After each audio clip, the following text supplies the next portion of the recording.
ظهر الفساد في البر والبحر بما كسبت أيدي الناس ليذيقهم بعض الذي عملوا لعلهم يرجعون آمنت بالله صدق الله العظيم وصدق رسوله النبي الكريم الأمين ونحن على ذلك لمن الشاهدين والشاكرين والحمد لله رب العالمين۔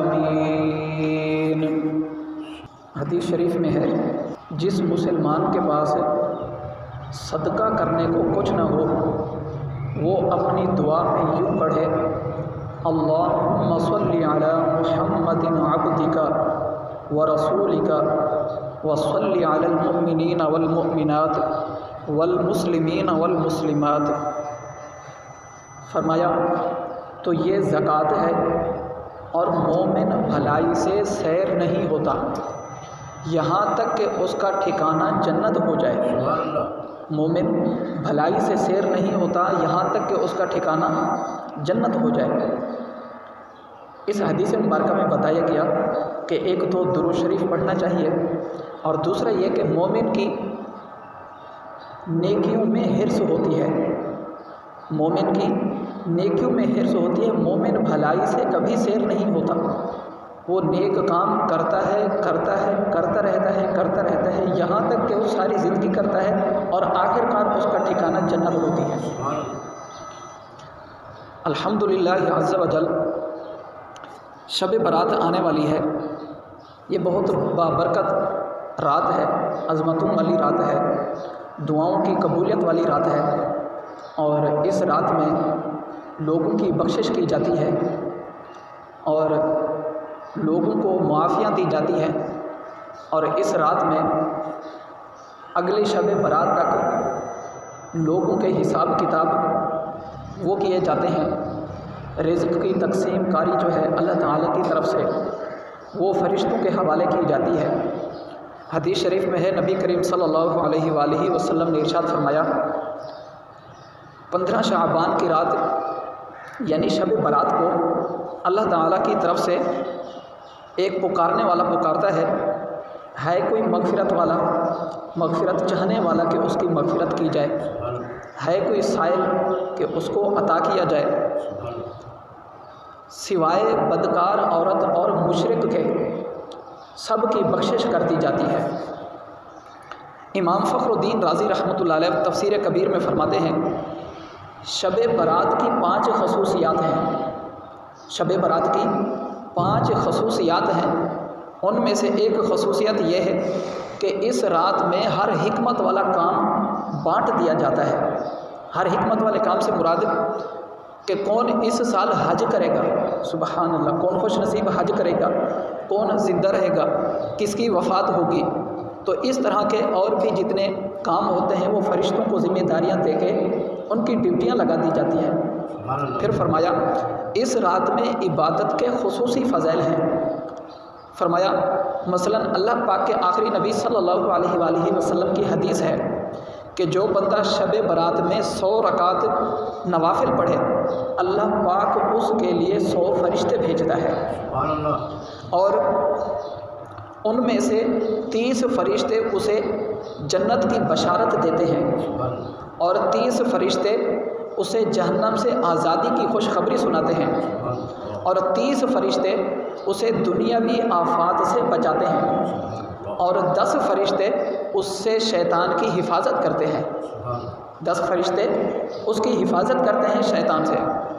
امام رازی رحمۃ اللہ علیہ فرماتے ہیں اس رات کی تیسری خصوصیت یہ ہے کہ نزول الرحمہ، یعنی اس رات اللہ تعالیٰ کی رحمتیں چھما چھم برستی ہیں۔ اس رات امت مسلمہ کی بخشش کر دی جاتی ہے، انہیں جہنم سے آزادی عطا کر دی جاتی ہے، اور شب برات کی 5ویں خصوصیت یہ ہے کہ اس رات میں ہمارے آقا و مولا صلی اللہ علیہ وآلہ وسلم کا منصب شفاعت مکمل ہوا۔ روایت میں ہے نبی کریم صلی اللہ علیہ وآلہ وسلم نے شعبان کی 13ویں رات کو اللہ تعالیٰ سے دعا مانگی، تو اللہ تعالیٰ نے آپ کی امت کا ایک حصہ آپ کے حوالے کر دیا، سپرد کر دیا۔ پھر آپ صلی اللہ علیہ وآلہ وسلم نے شعبان کی 14ویں رات کو دعا کی، پھر 2/3 امت کا حصہ آپ کے سپرد کر دیا، اور 15ویں رات جب آپ نے دعا کی تو آپ صلی اللہ علیہ وآلہ وسلم کی پوری امت آپ کے سپرد کر دی گئی۔ سبحان اللہ، یہ منصب شفاعت آپ کا اس رات میں مکمل ہوا۔ تو یوں شب برات کے بہت سارے فضائل ہیں، اور شب برات بہت عظمتوں برکتوں والی رات ہے۔ اس میں خصوصیات کے ساتھ بندے کو عبادت کرنی چاہیے، اور بڑی راتوں میں سے ایک رات ہے۔ خطبے میں آیت مبارکہ تلاوت ہوئی، ظہر الفساد فی البر والبحر بما کسبت ایدی الناس لیذیقہم بعض الذی عملوا لعلہم یرجعون، کہ خشکی اور تری پر فساد ظاہر ہو گیا ان کی برائیوں کی وجہ سے جو ان کے ہاتھوں نے کمائی، تاکہ اللہ انہیں ان کے بعض کاموں کا مزہ چکھائے تاکہ وہ باز آ جائیں۔ یہاں آیت مبارکہ میں فساد کا ذکر ہوا۔ فساد کس کو کہتے ہیں؟ فساد کہتے ہیں کسی چیز کا اپنی جگہ سے تجاوز کر جانا، اپنی جگہ سے ہٹ جانا۔ مثال کے طور پہ معتدل چیز ایک ہوتی ہے، وہ اگر امبیلنس ہو جائے تو اس کو کہتے ہیں فساد۔ اس کی آسان مثال، سادہ مثال ہم لیتے ہیں، گاڑی چل رہی ہو اچھی سی 4 پہیوں والی، ایک گاڑی کا ٹائر پنچر ہو جائے تو اب وہ کیا ہوگا؟ اچھی خاصی چلتی ہوئی گاڑی ادھر ادھر ہلے گی، ہچکولے کھائے گی۔ یہ کیا ہوا؟ اب یہ توازن برقرار نہیں رکھ رہی، یہ اپنی جو اس کی کیفیت ہے اس سے ہٹ گئی ہے۔ اسی طرح دوسری مثال ہم لیتے ہیں تو اچھا، اللہ تعالیٰ نے فرمایا کہ ان لوگوں کی برائیوں کی وجہ سے فساد ظاہر ہوا، ظہر الفساد فی البر والبحر، خشکی اور تری پر فساد ظاہر ہو گیا ان کی برائیوں کی وجہ سے، لوگوں کی برائیوں کی وجہ سے، بما کسبت ایدی الناس، جو لوگوں نے اپنے ہاتھوں سے کمائی۔ اب فساد جو ظاہر ہوا، وجہ کیوں؟ کس لیے؟ لیذیقہم بعض الذی عملوا لعلہم یرجعون، تاکہ انہیں ان کے کچھ کاموں کا، ان کی نافرمانیوں کا انہیں مزہ چکھایا جائے۔ اس کی وجہ کیا ہے کہ مزہ چکھایا جائے؟ لعلہم یرجعون، تاکہ وہ باز آ جائیں، یعنی اپنی برائیاں چھوڑ دیں۔ اب اس کی مثال ہم دوسری لیتے ہیں، جیسے بارش ہوتی ہے، بارش اگر معتدل کیفیت میں ہو تو بارش سے سبزہ اگتا ہے، بارش سے درختوں پر پھل آتے ہیں، اناج کھیت صحیح معنوں میں اگتے ہیں، اور یوں خوشحالی کا زمانہ آتا ہے۔ لیکن اگر بارش حد سے زیادہ بڑھ جائے تو اب طوفان اور سیلاب کی کیفیت ہوتی ہے۔ پھر اس صورت میں کیا ہوتا ہے؟ اب اس صورت میں فصلیں تباہ ہو جاتی ہیں، اناج تباہ ہو جاتے ہیں، اور یوں اناج کی کمی پیدا ہوتی ہے۔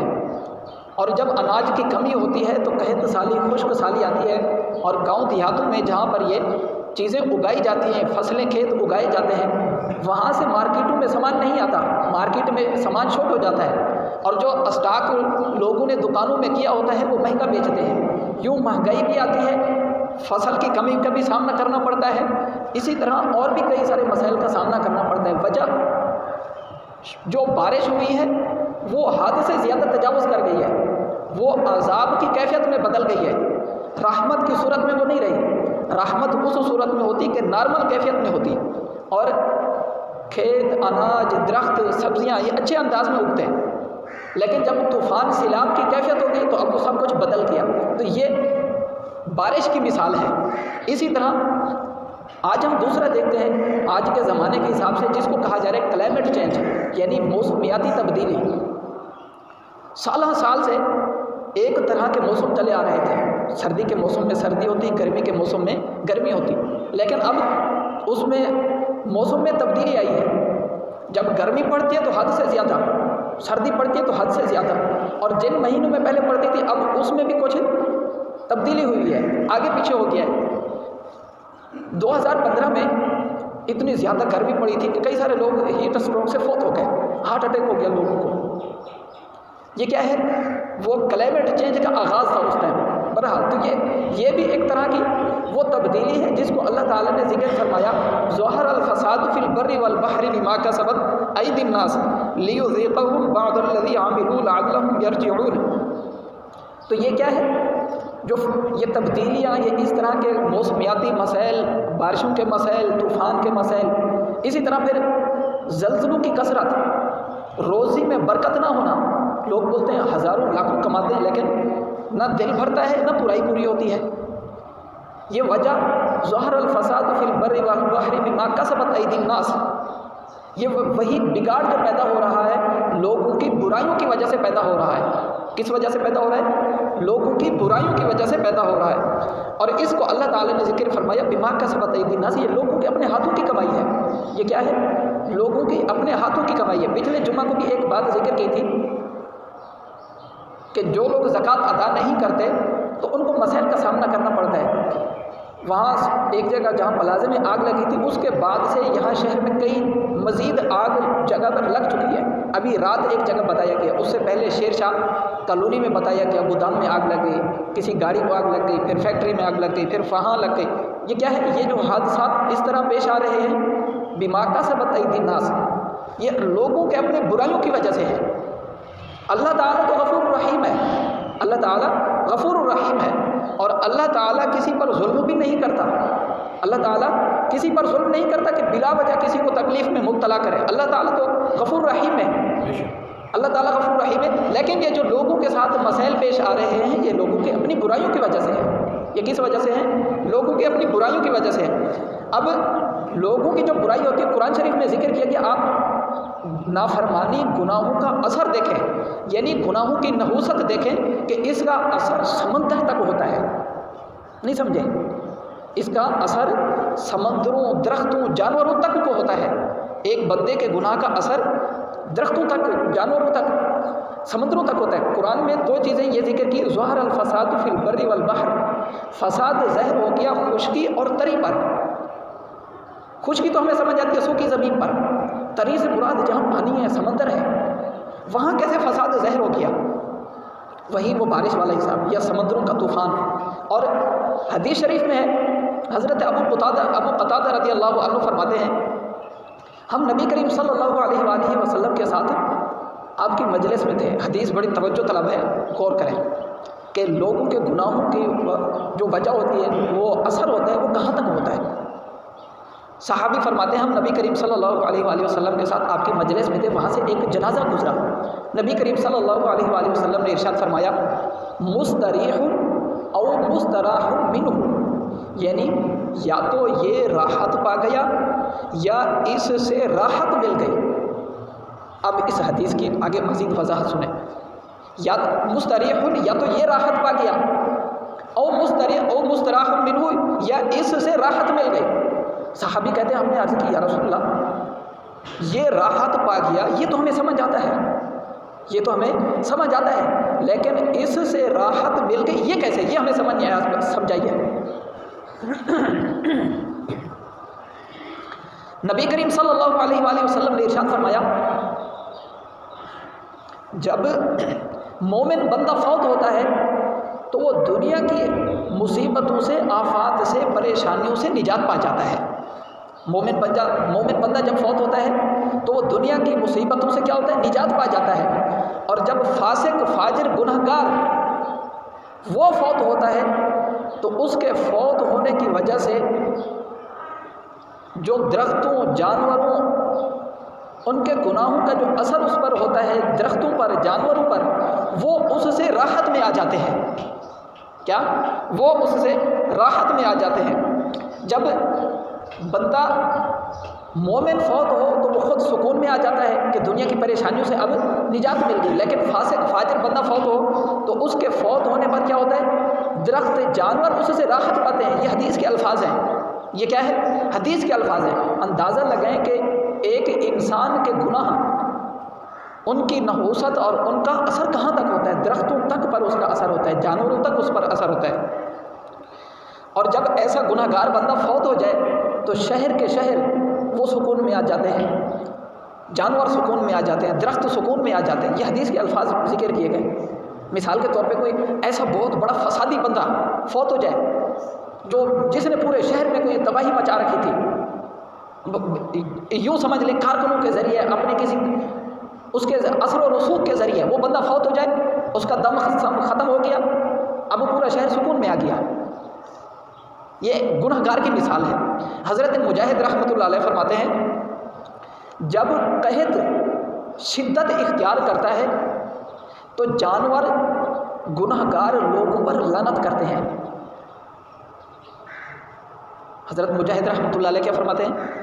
جب قحط شدت اختیار کر جاتا ہے تو جانور گنہگار لوگوں پر، نافرمانوں پر، ایسے لوگوں پر، انسانوں پر لعنت کرتے ہیں کہ ان کے گناہوں کی نحوست کی سبب، ان کی وجہ سے یہ جانور وہ قحط میں مبتلا ہوئے۔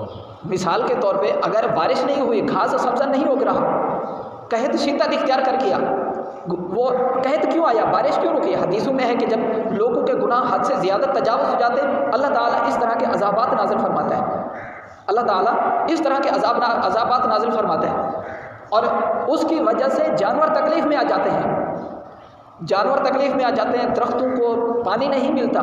یہ تفصیل ذکر کرنے کا مقصد یہ ہے کہ ایک بندہ یا کوئی بھی بندہ گناہ کرتا ہے تو اس گناہ گار بندے کے گناہ کا اثر کہاں تک ہوتا ہے، اس کی نحوست کہاں تک ہوتی ہے۔ تو فرماتے ہیں کہ جب قحط شدت اختیار کرتا ہے تو جانور گناہ گار لوگوں پر لعنت کرتے ہیں، یہ گناہ کا اثر ہے۔ اب ہمیں کیا کرنا چاہیے؟ گناہوں کو چھوڑنا چاہیے، گناہوں سے ہمیں بچنا چاہیے۔ حضرت عیسیٰ علیہ السلام کے بارے میں ہے، اللہ کے نبی حضرت عیسیٰ علیہ السلام ایک بار جا رہے تھے، راستے میں کسی پہاڑی سے گزرے، وہاں کچھ لوگ آباد تھے، لوگوں کے گھر آباد تھے، بستی آباد تھی۔ آپ نے دیکھا کہ لوگ بڑے خوش و خرم ہیں، خوشحال زندگی گزار رہے ہیں، ان کے وہاں اپنے حساب سے انہوں نے باغات بنائے ہوئے ہیں، سکون سے زندگی گزار رہے ہیں۔ آپ کچھ سال کے بعد وہاں سے واپس تشریف لائے، وہاں سے آپ کا پھر گزر ہوا تو دیکھا کہ سب ویران پڑا ہوا ہے، ان کے چشمے جہاں سے میٹھا پانی بہتا تھا وہ خشک ہوئے پڑے ہیں، ان کے سبزے سوکھ چکے ہیں، ان کے وہ درخت وغیرہ جو پھل دیتے تھے، فروٹ دیتے تھے، وہ سوکھ گئے ہیں۔ آپ علیہ السلام نے یہ حدیث سنے، آپ علیہ السلام نے اللہ تعالیٰ کی بارگاہ میں عرض کی، یا رسول اللہ، یا اللہ پاک، انہوں نے کیا ایسا کیا ہے کہ جس کی بنا پر ان پر ایسا عذاب نازل ہوا، ان پر ایسا عذاب نازل ہوا؟ روایتوں میں ہے حضرت جبریل علیہ السلام اللہ تعالیٰ کے حکم سے نازل ہوئے، حضرت عیسیٰ علیہ السلام کے پاس آئے تو انہوں نے حضرت عیسیٰ علیہ السلام کو بتایا کہ یہاں ایک بے نمازی شخص یہاں سے گزرا، اس کا گزر ہوا، اس نے ان کے چشمے سے اپنا چہرہ دھویا اور وہ پانی ان کے چشمے میں گرا، اس کے نحوست والے اس پانی کی وجہ سے ان کے چشمے سوکھ گئے، ان کی جو خوشیاں تھیں وہ ساری ختم ہو گئی اور ان کے درخت پھل سبزیاں سب کچھ ختم ہو گیا۔ یہ دیکھو یہ کیا ہے، ایک بے نمازی شخص کے گناہ نحوست کا اثر، نماز نہ پڑھنا یہ کوئی چھوٹا گناہ تھوڑی ہے۔ اچھا، قرآن شریف میں اللہ تعالیٰ نے پچھلی قوموں کا ذکر کیا، حضرت نوح علیہ السلام، حضرت صالح علیہ السلام، حضرت ہود، حضرت اس طرح اور کئی ساری قوموں پر عذابات آئے۔ سورۃ ہود کے اندر اللہ تعالیٰ نے ان کا سب کا واقعہ ذکر کرنے کے بعد آخر میں فرمایا فلولا کان من القرون من قبلکم اولو بقیۃ ینہون عن الفساد فی الارض الا قلیلا ممن انجینا منہم واتبع الذین ظلموا ما اترفوا فیہ وکانوا مجرمین، کہ وہ لوگ جن کی بستیاں ہلاک ہو گئی، جن پر عذابات نازل ہوئے، ان میں کوئی ایسا نہیں تھا جو گناہوں سے روکتا، ان میں کوئی ایسا نہیں تھا، فضیلت والے کوئی لوگ نہیں تھے جو گناہوں سے روکتے، اور وہ لوگ گناہ گار تھے۔ جن بستیوں پر اللہ تعالیٰ کا عذاب نازل ہوا وہ گناہ گار تھے، اللہ کے مجرم تھے، تبھی ان پر عذابات نازل ہوئے، اللہ کی نافرمانیاں کرنے والے تھے، گناہ کرنے والے تھے۔ حدیث شریف میں، بخاری شریف میں حدیث ہے، نبی کریم صلی اللہ علیہ وآلہ وسلم نے ارشاد فرمایا پچھلی قوموں میں سے ایک بستی پر عذاب آیا، اللہ تعالیٰ نے فرشتے کو حکم فرمایا کہ فلاں بستی، سب پوری بستی کو تباہ کر دو۔ وہ فرشتہ زمین پر آیا، اس نے دیکھا کہ اس میں ایک نیک شخص بھی ہے، تو واپس اللہ کی بارگاہ میں جا کے عرض کی، یا باری تعالیٰ، وہاں ایک ایسا شخص بھی ہے جس نے لمحے بھر آنکھ جھپکنے کی دیر کے برابر بھی تیری نافرمانی نہیں کی۔ اللہ تعالیٰ نے فرمایا اس سمیت پوری بستی کو تباہ کر دو۔ اللہ اکبر! کیوں؟ فرمایا، یہ حدیث کے آگے الفاظ ہیں، فرمایا کبھی اس کے دل میں ذرا بھی یہ خیال نہیں آیا کہ میری نافرمانی ہو رہی ہے اور وہ ان کو روکے گناہ سے؟ یہ حدیث کے الفاظ ہیں. اس حدیث کے الفاظ کو تھوڑا دوسرے اینگل میں انداز میں لیں. یعنی لوگ میری نافرمانیاں کر رہے ہیں، کبھی اس کو غیرت نہیں آئی کہ یہ میری نافرمانیوں سے لوگوں کو روکے، لوگوں کو گناہوں سے روکے. خود اکیلے بیٹھا تسبیح پڑھ رہا ہے اور دوسروں کو گناہوں سے نہیں روک رہا. خود عبادت میں، نوافل میں، نمازوں میں، قرآن میں مشغول ہے، خود گناہ نہیں کر رہا لیکن دوسروں کو بھی نہیں روک رہا. فرمایا اس سمیت اس کو تباہ کر دو، پوری بستی کو. دیکھو گناہوں سے نہ روکنا کتنا بڑا وبال ہے. تو اب کوئی بندہ یہ نہیں کہ میں تو گناہ کرتا نہیں، گناہوں سے روکنا بھی ہے. کیا گناہوں سے روکنا بھی ہے. جب کسی ایک گھر کو آگ لگتی ہے تو ساتھ والے میں بھی لگ جاتی ہے. بندہ یہ نہیں کہ وہ دوسرا گناہ کر رہا ہے میں تو نہیں کر رہا، میں تھوڑی کر رہا ہوں. نہیں، دوسروں کو روکو. اگر کشتی میں 100 بندے سوار ہوں، کشتی خراب ہو جائے تو پھر یہ نہیں کہ 5-10 بندے ڈوبیں گے، پوری کشتی ڈوبے گی. تو یوں ایک تو گناہ کرنا نہیں ہے اور دوسرا لوگوں کو گناہوں سے روکنا ہے. کیا کرنا ہے؟ لوگوں کو گناہوں سے روکنا بھی ہے. جب اللہ تعالیٰ کا عذاب آتا ہے تو پھر وہ جو حدیث ذکر ہوئی نیک لوگ بھی اس کی لپیٹ میں آتے ہیں. مثال کے طور پہ کہیں سیلاب آ جائے، بستی میں کوئی 5-10-15 بندے نیک ہوں، نمازی ہوں، داڑھی والے ہوں، اچھے لوگ ہوں، لیکن سیلاب کو یہ تھوڑی بولے گا کہ بھائی تم 10-15 بچ جاؤ باقی جو ہے نا تباہ ہو جائے. نہیں، پوری بستی پر سیلاب آتا ہے پھر. البتہ حدیث میں ایک جگہ ذکر ہے کہ جب ایسے ہی نیک لوگ بستی میں ہوں تو اللہ پاک ان نیک لوگوں کو اپنی رحمت میں ڈھانپ لیتا ہے، ان کی بچت ہو جاتی ہے، ان کی بچت ہو جاتی ہے. جیسے پچھلی قوم میں آیا، جو لوگ نبیوں پر ایمان لائے وہ تو محفوظ رہے اور جو ایمان نہیں لائے تو وہ غرق ہو گئے. جیسے نوح علیہ السلام کے ساتھ جو لوگ ایمان لائے تو وہ بچ گئے. ایسے لوط علیہ السلام، صالح علیہ السلام، ہر نبی کے ساتھ آج بھی یہی ہے، نیک لوگوں کی بچت ہو جاتی ہے. تو بہرحال ایک تو گناہ سے روکنا ہے اور گناہ کرنا بھی نہیں ہے. اچھا، اب پچھلی حدیث میں ذکر ہوا حضرت عیسیٰ علیہ السلام کے، جہاں واقعہ ذکر ہوا کہ ایک بے نمازی کے اتنا اثر ہوا کہ پوری بستی خراب ہو گئے، چشمے سوکھ گئے ان کے. اب بندہ بولے یہاں پہ تو ایسے کئی لوگ ہیں جو نماز ہی نہیں پڑھتے سرے سے. پچھلی امتوں میں بھی نماز فرض تھی، یہ بات یاد رہے، صرف اس امت میں نہیں ہے. حضرت موسیٰ علیہ السلام نے معراج کی رات نبی پاک سے عرض کیا تھا نا کہ میری امت تو 3 نمازیں نہیں پڑھتی، آپ کی امت 50 کیسے پڑھے گی؟ اللہ پاک سے کم کرائیے. معلوم ہوا نمازیں پہلے سے امتوں میں تھی. اچھا، آج تو بہت سارے لوگ نمازیں نہیں پڑھتے لیکن ہماری بستیاں تو آباد ہیں، ہماری بستیاں آباد ہیں، ہم پر ایسا عذاب نہیں آتا، اس بستی پر عذاب آیا. اس کی بھی ایک وجہ ہے. اس کے بارے میں قرآن شریف میں اللہ تعالیٰ ارشاد فرماتا ہے وَمَا كَانَ اللَّهُ لِيُعَذِّبَهُمْ وَأَنْتَ فِيهِمْ. اور اللہ کی یہ شان نہیں ہے کہ اے محبوب آپ ان میں موجود ہوں اور اللہ ان کو عذاب دے. یہ اللہ کی شان نہیں ہے. یہ اب جو ہم مطلب اس طرح کے عذاب سے بچے ہوئے ہیں اس کی وجہ کیا ہے؟ نبی کریم صلی اللہ علیہ وآلہ وسلم کا رحمت للعالمین ہونا. کس وجہ سے؟ نبی پاک ہمارے اندر موجود ہیں اور ہم آخری امت ہیں، اس لیے اب اس امت پر اس طرح کا عذاب نہیں آ رہا کہ جیسے پہلے ساری پوری امت ہی ختم کر دی جاتی تھی. اب یہ امت تو آخر تک، علماء فرماتے ہیں اس امت پر اس طرح عذاب نہیں آئے گا. اس امت پر جسمانی عذاب، بستیوں کے تباہ ہونے کا عذاب نہیں، ان پر روحانی عذاب آتا ہے. کیسے؟ روحانی عذاب. پہلے لوگ گناہ کرتے تھے، ان کے چہرے بدل جاتے تھے، کوئی خنزیر کی شکل میں بدل جاتا، ان کے چہرے پر گناہ لکھے آتے. یہ قرآن شریف میں ہے. تو طرح طرح کے لوگوں پر عذابات آتے، لوگوں کی شکلیں بدل جاتی. اب تو لوگوں کی شکلیں نہیں بدلتی، اب لوگوں کے دل بدل جاتے ہیں. قرآن شریف میں آیت ہے وَنُقَلِّبُ أَفْئِدَتَهُمْ وَأَبْصَارَهُمْ. اللہ تعالیٰ فرماتا ہے ہم ان کے دلوں کو اور ان کی آنکھوں کو پھیر دیں گے. اب دلوں پر اثر ہوتا ہے. اب اس طرح اس امت پر عذاب نہیں آتا کہ جیسے پہلی امتوں پر آتا تھا اور پوری امت تباہ ہو جاتی ہے، بستی تباہ ہو جاتی ہے. اب ایسا نہیں ہے، اب لوگوں کے دل خراب ہو جاتے ہیں. اب جب کوئی نماز نہیں پڑھتا تو اس کا اثر دوسرے انداز میں ہوتا ہے. کہیں ایسا ہوتا ہے آج بہت سارے لوگ ہیں بے نمازی ہیں، گھر میں کوئی باپ نماز پڑھتا ہے تو بیٹا نہیں پڑھتا، بیٹا نمازی ہے تو باپ نماز نہیں پڑھتا ہے. 4 بیٹے ہیں تو 2 بیٹے نماز پڑھتے ہیں، 2 نہیں پڑھتے. شوہر نماز پڑھتا ہے تو بیوی نہیں پڑھتی، بیوی پڑھتی ہے، شوہر پڑھتا ہے تو اولاد نہیں پڑھتی. اس طرح کے بہت سارے معاملات ہیں. لیکن اب اس کا اثر کیا ہوتا ہے؟ اب اس کا اثر جو روحانی طور پر ہوتا ہے وہ بے برکتی کی شکل میں نظر آتا ہے. لڑائی جھگڑے، گھر کے معاملات درست نہ چلنا، تنگ دستی، رزق کے مسائل، طرح طرح کے مسائل، رشتہ داروں کے ساتھ مسائل، یہ اس کا اثر ہوتا ہے. یہ گناہوں کا اثر ہوتا ہے جو ہمارے ساتھ یہ ایسا ہو رہا ہوتا ہے. اگر ہمارے اعمال درست ہو جائیں تو ہماری یہ والی زندگی بھی الحمدللہ سکون سے گزر سکتی ہے. تو یہ اللہ تعالیٰ نے قرآن شریف میں فرمایا ظہر الفساد فی البر والبحر بما کسبت ایدی الناس لیذیقہم بعض الذی عملوا لعلہم یرجعون.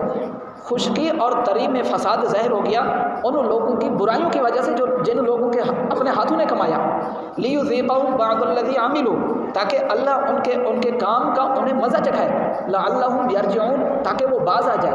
اب یہ جو ہم پر تکلیف، مصیبت، پریشانی آتی ہے وہ اس لیے کہ شاید بندہ گناہوں سے توبہ کر لے اور اللہ کی راہ میں آ جائے، اپنے گناہوں سے باز آ جائے۔